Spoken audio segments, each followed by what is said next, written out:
Hello.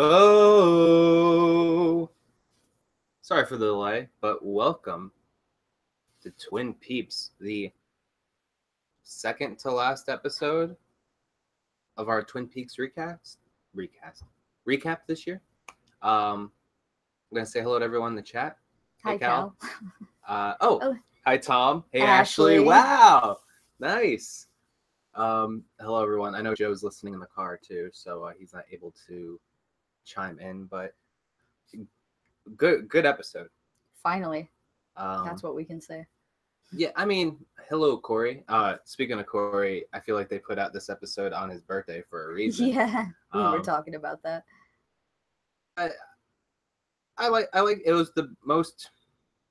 I think it was just a payoff. You know what I mean? Like I think it worked out really well that they're doing this, and then I don't know if anyone knows. Let me know. I don't know how many times I can say no in a sentence, but that was 5. Hi, Joe. Is there another season coming out? I haven't heard anything. Yeah, I don't think they've said. This could be it. So I think it's kind of, the hero's return. I like it. And next week is a twofer. It's a twofer. And speaking for twofer, make sure you stay until the end of this video to find out about maybe a Twin Peaks twofer prize. Ooh. As well as details for a new tough show we're doing. So I guess we can get into this. Oh, and Joe made it home, so he is in the chat. I already said hi. Oh, I'm sorry. Can't miss that spice. Showtime said if Lynch wants one. Oh, okay. So we'll see. I just heard him. That sounds very nice. That sounds like a delight, Showtime. Well, we start off with Mr. C and Richard. They're on a little family vacation road trip. It's sweet. They finally stop at a location, and the truck has like floodlights on it, and they tilt the floodlights and they point at this big rock. And he explains to Richard that he was given 3 coordinates, and one of them doesn't match. He goes, "What would you do?" I would go to the one with the 2 that match. He goes, "You're right. It's here, so we're gonna check it out anyway." So he sends Richard up to the top of the rock to check it out. And while this is going on, Jerry, Ben Horn's brother, the one who's been just walking in the woods this whole season, talking to his foot, sees people, and he says, "People." I don't think he realizes it's his grandnephew, but he forgets how to use binoculars, so he's watching it the whole time through the wrong end of binoculars. And Richard goes up to check it out, and he has this like little detector, and it starts going off, and then he gets like electrocuted, vaporized. So that was neat. And I think Jerry blames the binoculars because he's like, "Bad binoculars," and starts smashing them on the ground. But Mr. C says, "Goodbye, son." So I don't know if that was a term of endearment or confirmation that maybe he's a molesty baby. The old the Ramsay Bolton of the show. The old Bolton. Because it's a live episode, antivirus has to pop up. Oh. We're good. So he goes and he texts, who I assume at the time, and it's confirmed later, Diane. And he puts smiley face, all, in capital letters. So we go back to Tim Roth and his wife. I can never remember their character's name, but yeah, she is always killing me because I'm always so hungry. Like every time she has a scene, and she was just eating mad like Cheetos or something the whole time. It's the last bag, and I was like, oh god. So they're sitting out at Dougie's, doing like a stakeout. Yeah, and Dougie's not home because last episode he got electrocuted, and it turns out he's at the hospital. Chantal and Hutch. He looks like a Hutch. Oh, thanks, Tom. I made this hat. It's true. I watched her. Like Tyrion. He likes your shirt too. Thanks. I got it at Walmart. So while this is going on, the FBI shows up. My favorite FBI. Not really. And poor Wilson, man. Wilson's like the FBI lackey, and he's like, I don't think they're home. And the guy in charge, it was like, we are Las Vegas. He was just mean to him, but he has to come back later and stake the house out also. And see, Dougie's in the hospital. We see him there, and he doesn't look too bad for having just been electrocuted. He doesn't no. look like it looks like some kind of like electric thing because it gets brought up by multiple people. Is it some kind of electric thing? Sonny Jim and Janie E are sitting there, and the boss from Dougie's workplace shows up. And then the Mitchum brothers show up, which is great. And they're like parading in like buffet food, and like the heart's in the right place, but it like not the right time to bring in like a lot of food into a sterile environment. And they're creepy girls. I like them. It's just kind of funny how their presence is such a different feeling than it was at the beginning with them, because they were kind of like ominous characters, and now they're like the dudes who bring the party. They like make these ostentatious not only that, well, gestures. We get more into like their role in the whole thing later, but it's really interesting how our expectations were subverted because from the moment we saw them in the silver Mustang to begin with, they looked like the bad guys. Yeah. Like they were the new season bad guys. Turns out it was just Chad. Cal says he loves Candy. Top 4 characters. Candy's growing on me. Especially with her, we'll get there. She's growing on me. She's still weird. So Gordon Cole is just looking at like his own equipment while we see the equipment in Cooper's room. So that was a cool shot. Corey, you don't just get to keep the girls. Girls are not objects to keep. Come on now. La la la la la, la don't be shy. Keep the girl. Whoa, whoa. Mission Joe show up. They show up at Dougie's house while the stakeout is like two stakeouts are going on, and limo pulls up, and then a big delivery van, and they are unloading them. Who are the other 3? You're talking to Cal about his top characters. Ooh, sorry, I got distracted. I saw Tina. Hello, Tina. But yeah, literally, you got Tim Roth and his wife in the van, kind of like, what the hell is this crap going on? Because you see them like with the girls, and they're bringing all these trays of food into the place. Chantal was like, like in cartoons, the like aroma finger with the food. The food. That was Chantal. She's like, so they're sitting there watching this all go along, and then like this accounting guy shows up, and he's like trying to get into his driveway. He's a mean dude, and he's like, "You're in my driveway," and Tim Roth's like, "No, I'm not." Car. Thought it would work because they're in a huge ass van. I think he was just trying to like intimidate them. Yeah, it didn't work. He's like playing. I put close quarters chicken. He's just like pushing the car, trying to push the car. Yeah, and a shot goes out. Chantal shoots him in the shoulder, and he just gets out, and he's like walks behind the car, and Hutch is like, "Oh man, like blah blah," and then all of a sudden, yeah, he just like sprays them with a machine gun. So they try to drive away. Because he hits her in the arm, and then they try to get out of there, and they just get lit. Sprays the van, and then the van just rolls off into the distance and slowly catches on fire. But the FBI is there, and they tell him to get down, and he drops his weapon. But the Mitchum brothers are just outside, like, what kind of neighborhood is this? I did like that shot though of like Tim Roth from inside of the car just getting hit with all the bullets. It looked really cool. Yeah, it was a cool sequence. All of a sudden, the boss, Coop's boss or Dougie's boss, starts hearing the ringing, and he walks out of the hospital room, and Cooper wakes up. He pulls the thing out of his nose, and we see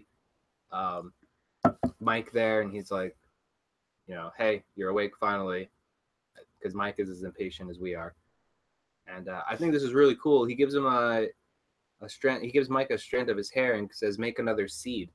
And I think because it's kind of reinforced later with how much he like actually cares about Janie E and Sonny Jim. I was just scared that was gonna be really awkward, but I thought it was kind of sweet how they handled it.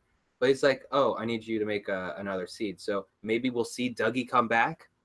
Sorry, Corey, but I think that'd be really sweet if he ensures the return of Dougie so that he doesn't kill the family. You know what I mean? Yeah, and I liked the way the scene was done because really, like when he sits up, even before he speaks, you're like, Coop is back. Like what, just the way he moved and stuff, it was very clear that this is deliberate. Cooper. Yeah, this is not Dougie. You're back 100%. Yeah, yeah. That was, oh my god.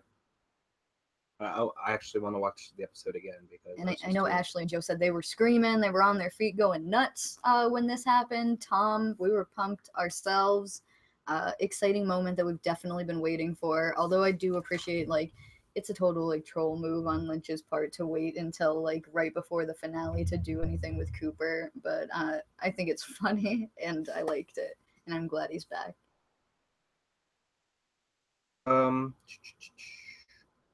Night Coops come? Night Cop? Well, I don't know what that says, so I'm ignoring it. No, the are you talking about the Las Vegas cops? No, I'm skipping ahead anyway.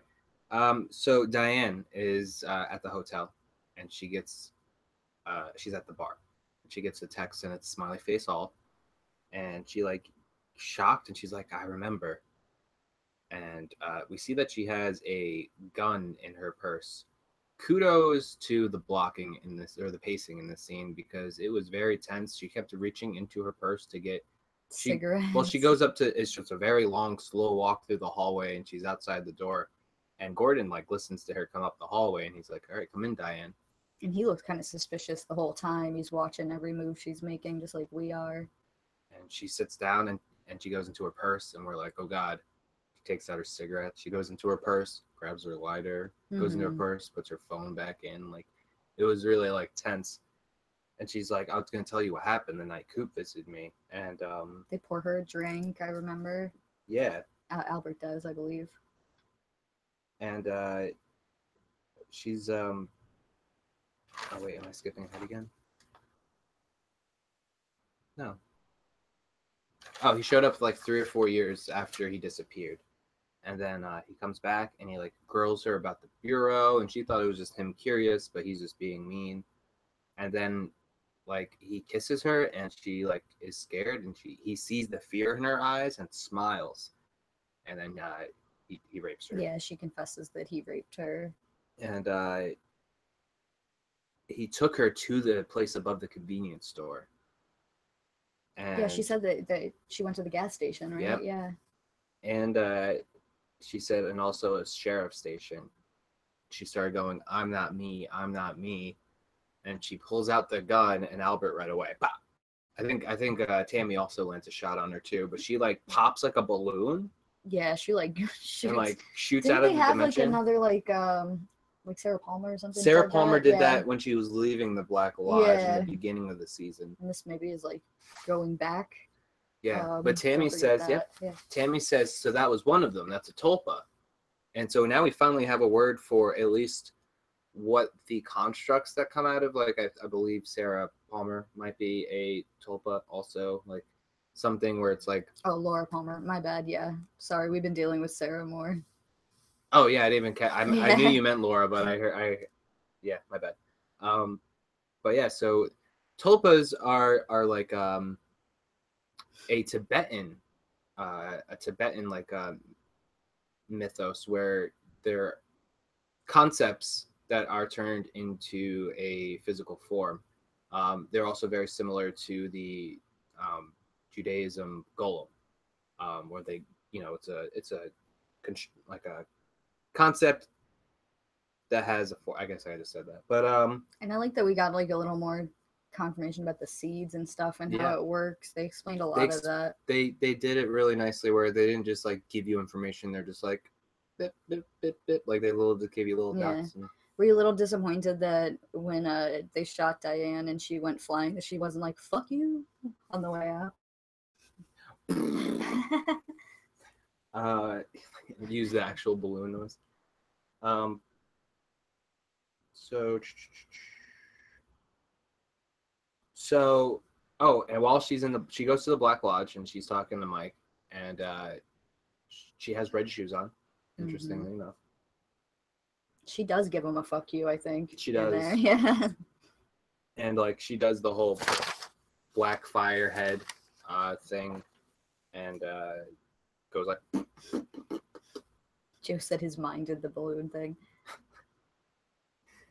And this didn't make us wonder what's going on with Laura's mom, because she kind of had a similar I think thing she's a with tulpa opening too. her face too, so she could possibly... Especially we it's almost confirmed that like her house is one of the like spots like on the way to the and it would make sense for her Dutchman. Like snapping back kind of like Diane did in the scene, like where she's not her aware of it, yeah. that she's a construct or whatever it is. Or maybe there's just barely any of her left, like a get out kind of situation. I don't know. She's in the sunken place. Yeah. So back to Cooper, him, Sonny Jim, and Janie E. They leave the hospital and go to the Silver Mustang, and they're going to meet the Mitchum brothers there. Because I think he gave him a call ahead of time. He did. And they're going to take a flight to Washington, obviously, to get to Twin Peaks. So they get to the Silver Mustang, and he explains to Janie E. and Sonny Jim he has to go, but he'll be back. And they have this whole, back and forth, and you're my dad. But Janie E., as he's leaving, goes, "Whoever you are, thank you." So I think she was kind of fooling herself that this was Dougie because it was working out. Yeah. But like in the realization that like this is not the same man, is just like ingratitude. Yeah. It is interesting. I don't know. And then he kind of confirms to them like, "Oh, Dougie will come back. Like it's not going to be that long or something. When I come back, I'm Dougie," something like that. And he shows how important they were to him because they kind of help them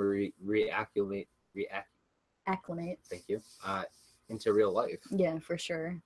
So then we go to the Roadhouse, and we get the creepy introducer guy.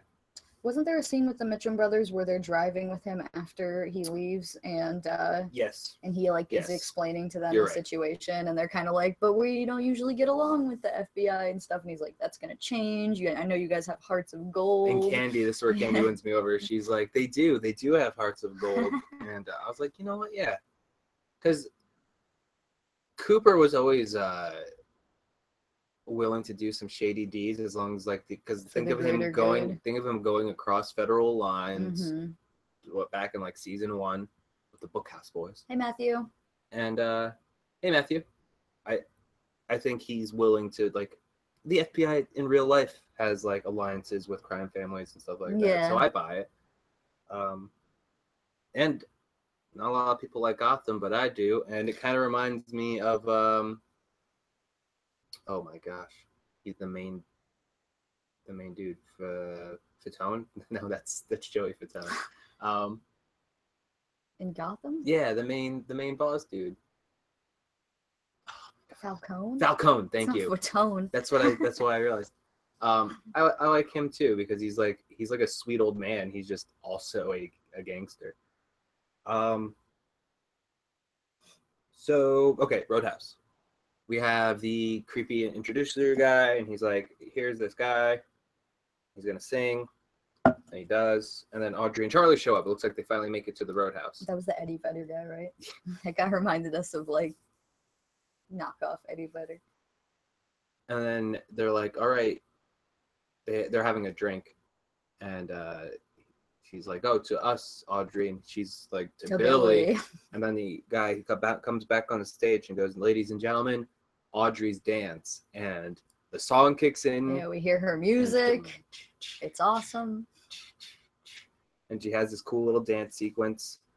And at the end there, like a fight breaks out, and he's like, "That's my wife." And he like punches a dude, and like just chaos happens, and she runs back to. They said it better. No wonder he reminded me of him, because they announced him as a different name. So he was like playing a character. musician? Maybe. How's that work? That's interesting. So 9 Inch Nails are themselves, but Eddie Vedder's whatever the shit character this is. Why couldn't they have done that with 9 Inch Nails? It would have been so much better. I would have bought it. So she's like, "Get me out of here, Charlie!" And all of a sudden, she sees herself in a white room and sees her reflection. Sorry, Eddie Vedder is a stage name. They used his real name. That's what that is. Weird. Oh my god, it's like a reverse meta. Strange. Okay, continue. Well, that's pretty much it. She screams, and then that's the end of the episode. I forget what they fade out on. What did they put the credits over? I can't remember. That was the end of it. Yeah. Overall, interesting episode. Sorry, my mind is just blown that Eddie Vedder is knockoff Eddie Vedder. How did... He's a tulpa. Tulpa is Tibetan mythology, right? We know Coop studied Tibetan philosophy and mysticism. He tells you about it in season 1. So this whole time, has he been aware that they're called tulpas and he knows what he's looking for? When you call in, weigh in on your opinion. Tina thought I was kidding about not knowing that was Eddie Vedder. No, I just watched it and went, that guy sounds just like Eddie Vedder, and didn't fact check if it was Eddie Vedder or not, is how that goes. I kind of made fun of it because I don't really care about Eddie Vedder. So I was like, yeah, I guess that sounds like him. I started singing that Weird Al song, My Baby's in Love with Eddie Vedder. It was like a what's going on. It kind of flashed and she was looking into a mirror, and then he says the music went, Audrey's music went reverse. Oh, and then I really cool, like that, yeah. because I love the sound of man, where's my head tonight? The cymbals that click together, hi-hats. I love the sound of hi-hats playing backwards, and especially when you're playing with brushes like that. Yeah. So I'm going to get some callers in here. Hit 1 if you're interested in calling in, and I will get you in here. We're going to assume Cal is calling in. Ashton, Joe, Corey usually calls in. Matthew, you calling in tonight? Yeah, sorry. Wow. I do love 90s alt rock, but Pearl Jam is not my favorite. The only Pearl Jam song I like is that, oh, where has my baby been? The Lord took her away from me. And only because I can connect it to a specific summer. That's one of my friends, Jason, really loves them. My friend likes the Stone Temple Pilots, but we call them Pearl Jam just to make him mad.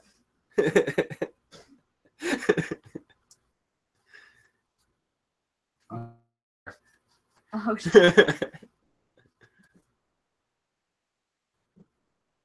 All right, well, I guess Joseph doesn't want to call in because he hit 5. That's how much he wants to call it 5 times more than everyone else. No.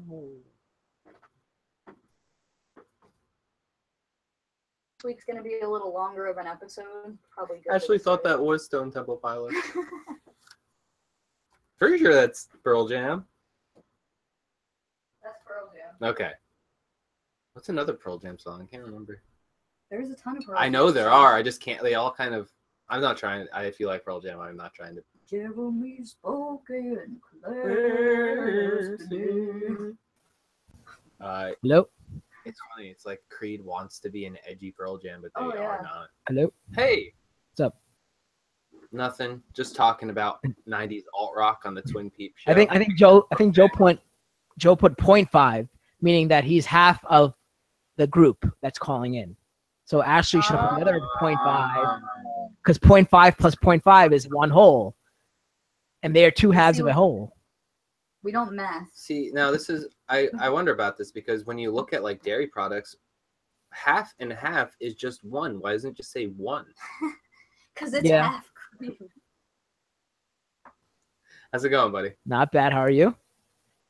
Good. How'd you like this episode? It was good. I enjoyed it. I mean, it was good to see Cooper come back, but my heart's always with Dougie. But I love Cooper, but Dougie really grew on me, and but it was cool to see him come back and how he acted. But I just think it was just so abrupt.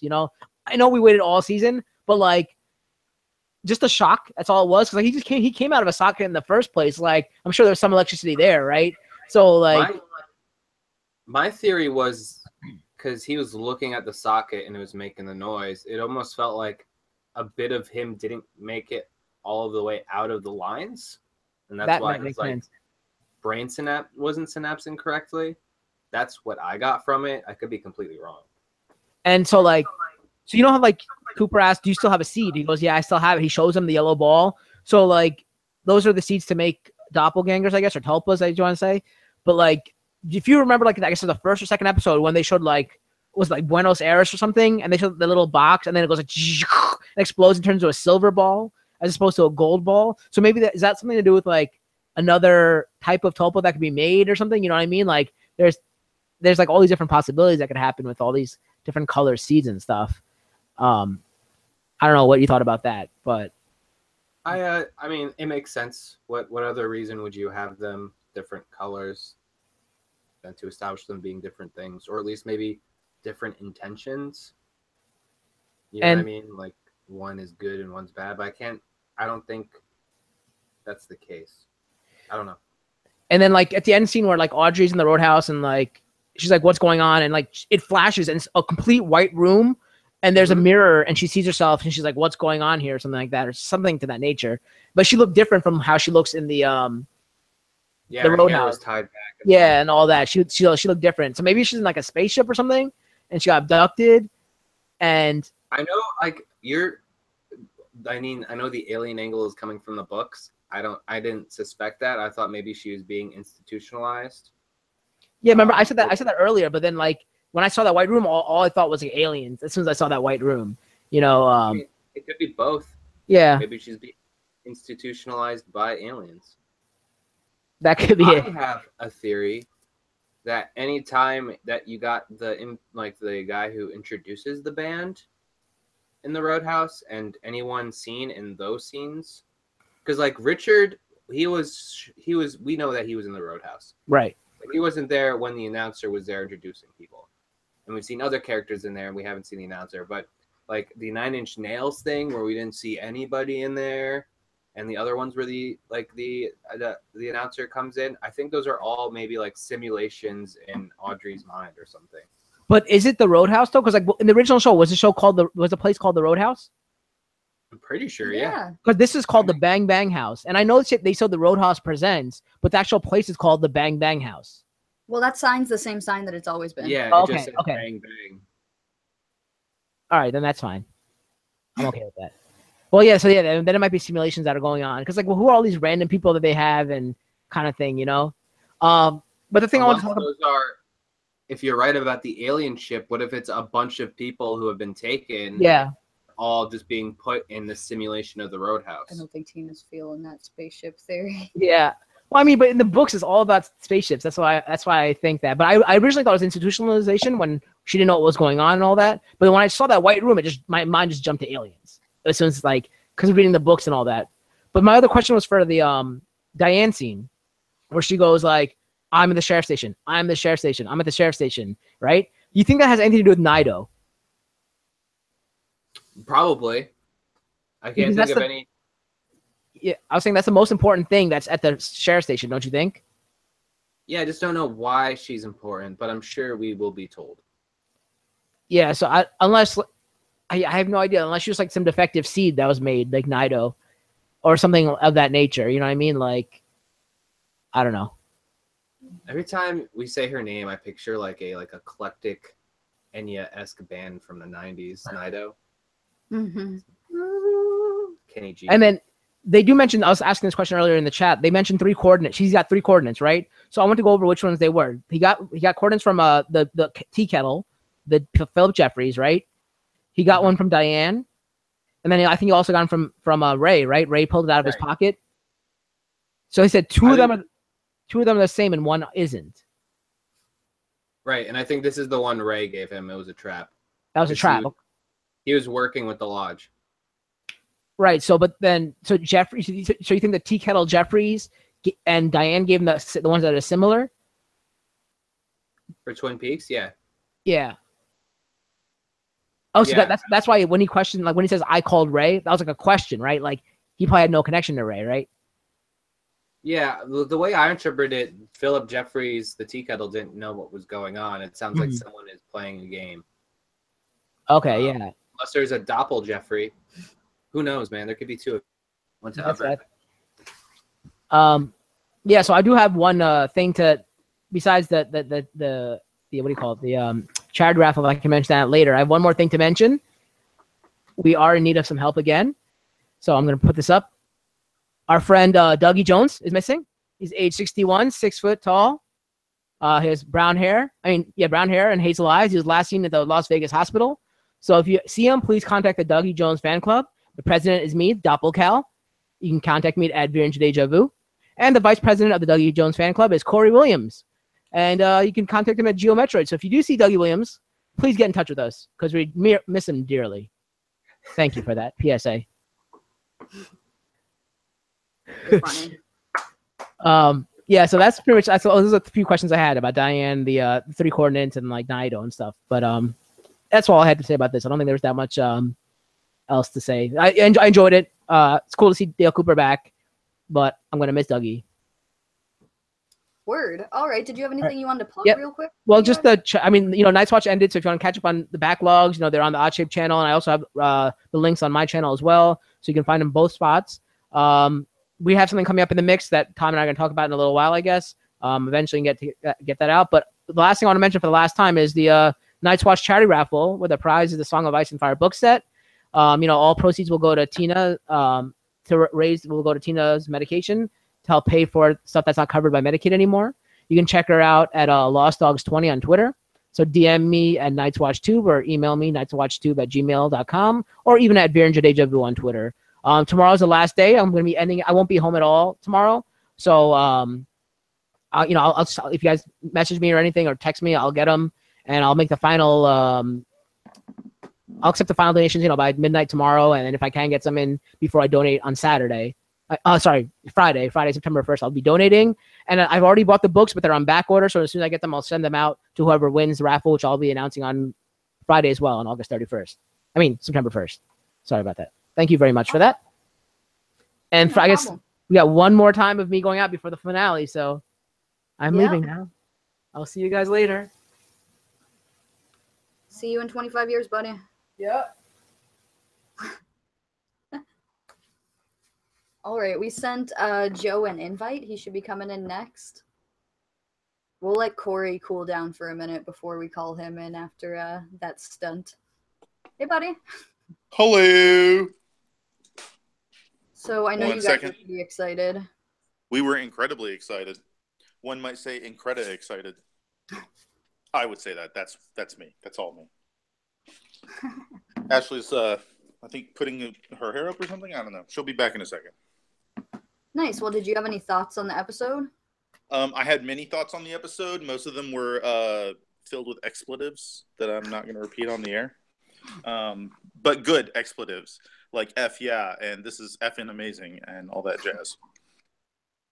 Nice. How's Texas? Yeah, how you guys doing? It's dry now, at least where we are. But good, yeah, I see it rolled. It's crazy. It rolled out sometime yesterday. The fire ants floating on the tops of the water. I was like, holy crap! It's getting wild out there. That's pretty normal. There's a video floating around of the waters destroying a freeway barricade. And it just sweeps it into the bayou next to the freeway. But this is like once in they're calling it now 1,000-year flood, and everyone thinks it's like 1 in 1,000 years, and it's not quite that, but it might as well be because this is like a record-breaking situation. Yeah, I'm trying to get Tom to move out to Texas, and all this is going on. It's fine. These are abnormal situations. Harsh. What? Also, Austin just got a little bit of wind and some light drizzle. Yeah, my uncle was actually in Austin for this whole weekend and stuff. So Ashley, what do you think of the episode? I love this episode. I was so excited that the actual Dale Cooper was back, and when he was like, "I am the FBI," like that's when we screamed. That was the line. Yes. Do you think he immediately went out and got some cherry pie too? We just didn't see that part. There was probably some drive-through of a place. I could see him asking that of the Mitchum brothers, which I just love them now. Like Fellas? you were talking about earlier about, oh no, these are the villains, and they're like just the coolest, nicest people. They just kind of seem a little villainous because they are a little villainous. My favorite line from them when the neighborhood shootout happened, which why didn't the FBI stop that? They're just like sitting in their car, I wonder what's happening. Like, man, like what's wrong with this neighborhood? People are under a lot of stress, okay? That was the best. I loved them in that scene too. They're kind of like they see the cops coming. He's like, "Put your gun away! Put your gun away!" I like it when they're in the car and he's like, "Okay, so you're wanting us to fly you to a sheriff's station where you're going to meet up with the FBI." I gotta tell you, Dougie, we're not people that are normally welcomed by those types of folk. Yeah, it was cute though. His response. It's kind of interesting that he can remember all the Dougie stuff. I thought that was like a little unique. I wonder like how far back he can remember the Dougie stuff. I think he remembers all of it. My thought was because Cal had mentioned like why the heck didn't he just put something in a light socket to begin with? He may not have known like that like it was something like along the lines of like why did that even work, et cetera, et cetera. And my thought is maybe part of him was still stuck in the other part or the world, and it was just that connection he needed to get the rest out. And you had talked about before, like maybe he had to solve all of Dougie's problems. Yeah, like a quantum leap situation. Yeah, before it would be safe for him to return. Yeah, because it wasn't until after those other two were dead that he woke up. Yeah, it could have been like a jump start type thing, or maybe he had to like die for a second and come back. There's a lot of explanations, I feel like, for the light socket thing. I mean, it could be all of them with Lynch. Who knows? Or none of them. Yeah, both of you. You guys are cute. But in general, it was a fantastic episode. Having Cooper back is great. I did like Dougie, and I have a theory that maybe Dougie will be a better Dougie this time around, because he came from actual Cooper, not crappy Mr. C. Yeah, good point. So the other thing I thought was you guys had brought up Sarah Palmer being potentially a Tulpa, and I think that there is a small chance she could have always been one. That like what? Because it explains a lot, especially knowing that Dougie can have kids. So it implies that Tulpa physically are just like regular, like normal human beings, where they have all the same biological principles and concepts.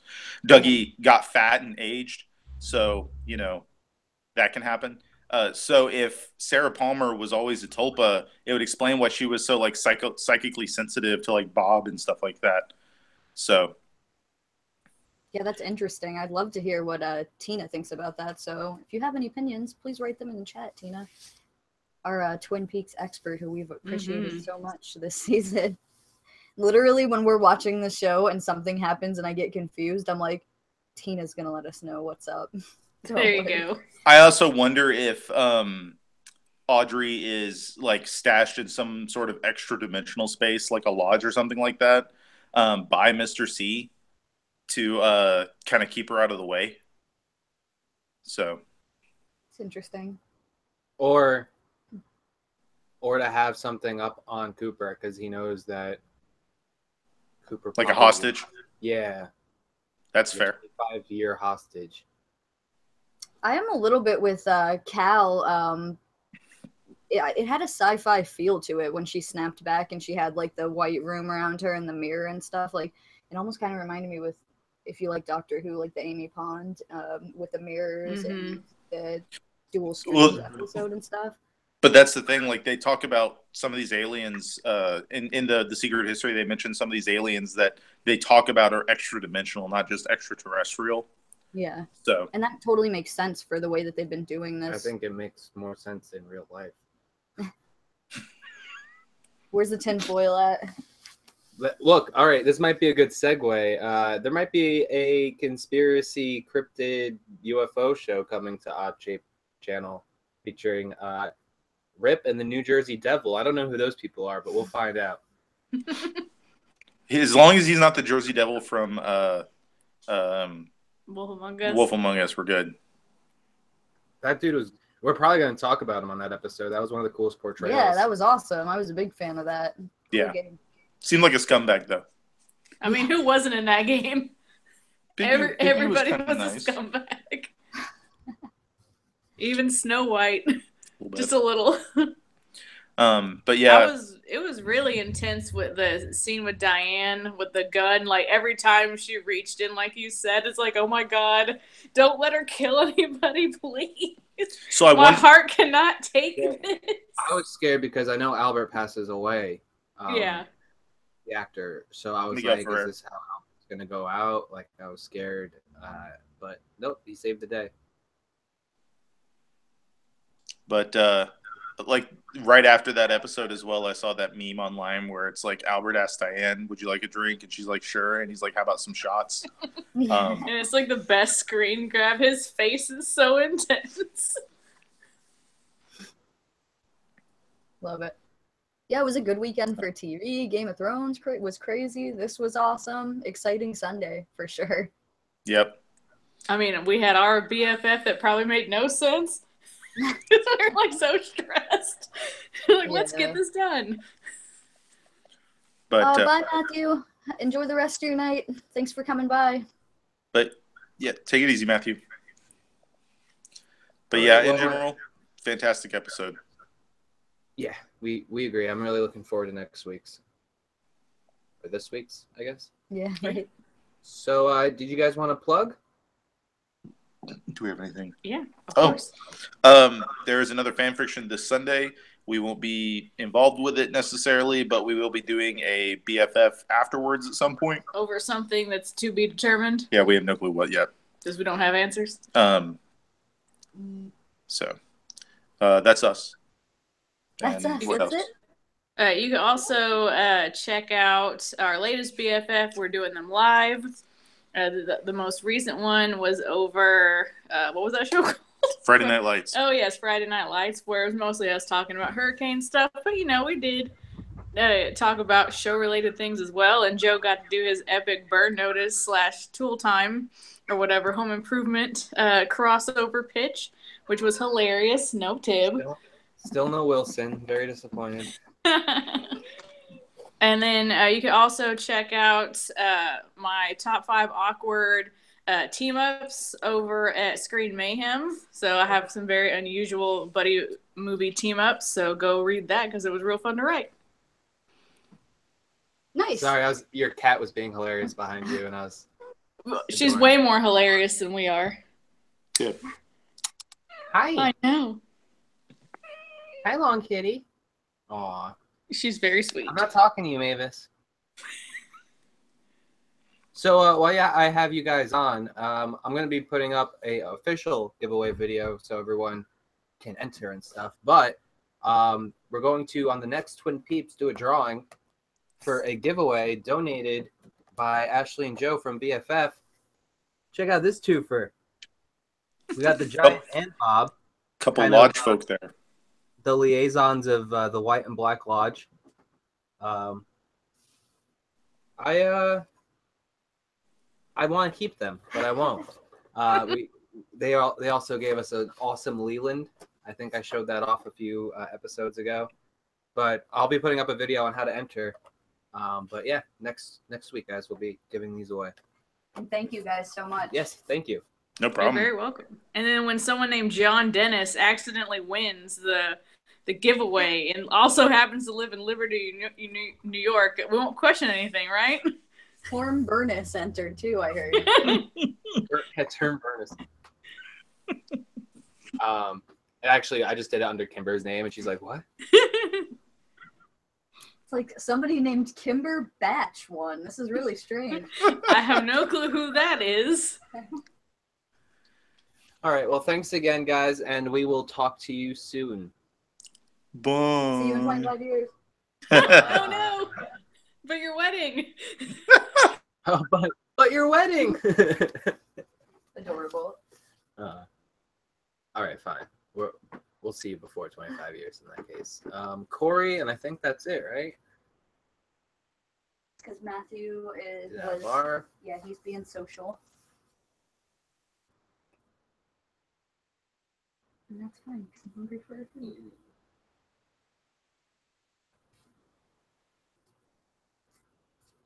Bop, bop, bop, bop. Bop, bop, bop, bop. We need that meme, Tom, Jon Snow in all the costumes, Tom entering to win his own giveaway.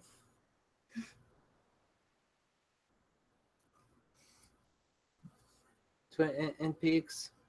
It is Twin Peaks. All right, and here is the co-president, vice president of the Dougie Fan Club. Hello. Oh, hold on. Something's missing. Hang on one second. I swear to God, if it says Fraggles, I will ban you. I'm sick of your Fraggle hate. This is a place for peace and love. Wait. Don't you know the Fraggle theme song? Oh, I know it. That's why I hate Fraggles. Anyway, it's not working. Anyway, hello. I have two things I want to talk about specifically, if that's okay. Yeah. Number one, I never hated Dougie. I don't like Chauncey Gardner, who's essentially who Dougie is this season, from being there. I never was interested in that kind of plot. So it's really nice that on my birthday they got that worked out. Sorry, Corey, you're breaking in and out, but I heard that you didn't like him because you don't like the Rain Man, the character type, and you're happy about your birthday. But I missed what you got at the end. There we go. Yeah, no, I said that I was happy that they did fix it on my birthday. They stuck him, he woke up and became Coop again. They stuck the link. Oh no, look, Corey's undermining Cal and he went for the president position. Bum, bum, bum, bum, bum. I thought Game of Thrones was over. It has just begun. In the game of Dougies. In the game or die. In the game of Dougs. So yeah, I'm happy about the whole Dougie thing. I was really happy to hear Coop come back, but my big thing was they actually played Twin Peaks music in this Twin Peaks episode. Yes. Twice. And you know how I am with music. I've been sitting here a little on edge the whole series going, there's no Twin Peaks music. And then suddenly Coop goes to shake his boss's hand or whatever, and I hear the theme song, and I'm just so happy. And then they had Audrey's music, and I was so happy. What? You're looking at me. What? No, sorry. Joe in the chat said Game of Jones, and I realized how much I failed. What are you talking about, man? Don't you remember in season 1 the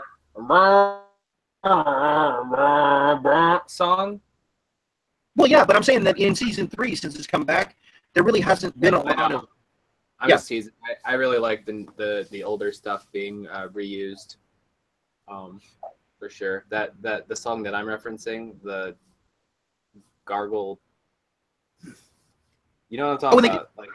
Yeah, Bobby did play his song too. I forgot about that. Oh yeah, that's true.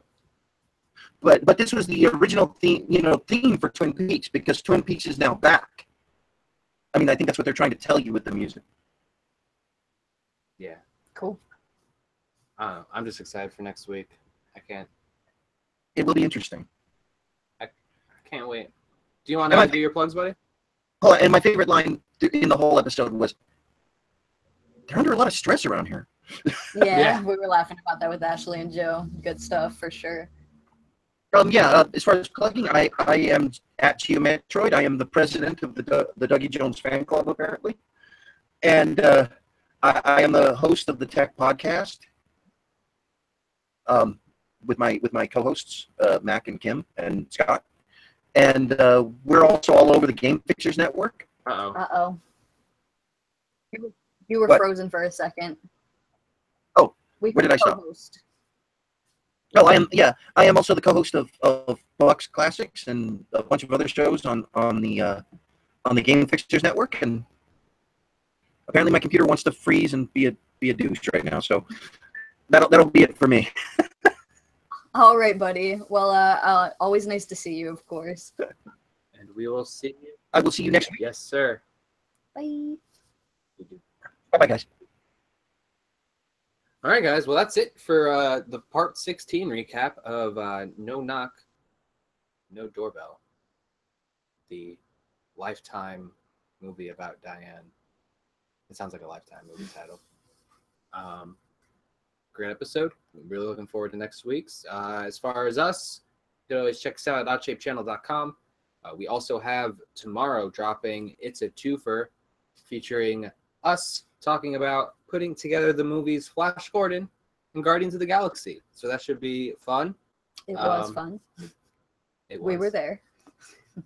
And that'll be out on Tough tomorrow. So look out for that. And then as far as this channel, you can see us Monday for another Q&A / recent news, pop culture discussion. And then Tuesday, we don't got anything going on because Game of Thrones is over. But Wednesday will be our finale for Twin Peeps. And then another. And then our other show. It's Twofer bi-weekly? It is. Twofer is every other week. But the weeks that we don't have twofers, you'll be getting the promo for the next twofer. So you'll still be getting content on every Thursday, but it's just kind of like a little sneak peek. Yeah. So other than that, make sure you check out the other Tough shows. Also, just a reminder that around Christmas, I'll be starting my other show with Nolan Dean about Doctor Who, Spacetime Rewind. So that's coming up too. Oh, we got to do a Dual Spires episode too. Yeah. All right, yeah. So maybe we'll do the Dual Spires episode also. We got to watch that. That should be fun. Maybe. I don't know. I'll talk to logistics about it maybe with Corey, because that might be fun. Something fun to watch with everybody, but I don't know how many people like Rabbit can hold. I don't know. Maybe we can figure something out, but that'll be fun. Yeah, that's it. Tweet at me at oddshapechannel. Or sorry, panel. Me at Kimberbatch_OSP. And that's it from us. Thank you, everybody. We'll see you next week here for Twin Peeps. And before then for other stuff. Bye. This is just for you, Cal. Awkward.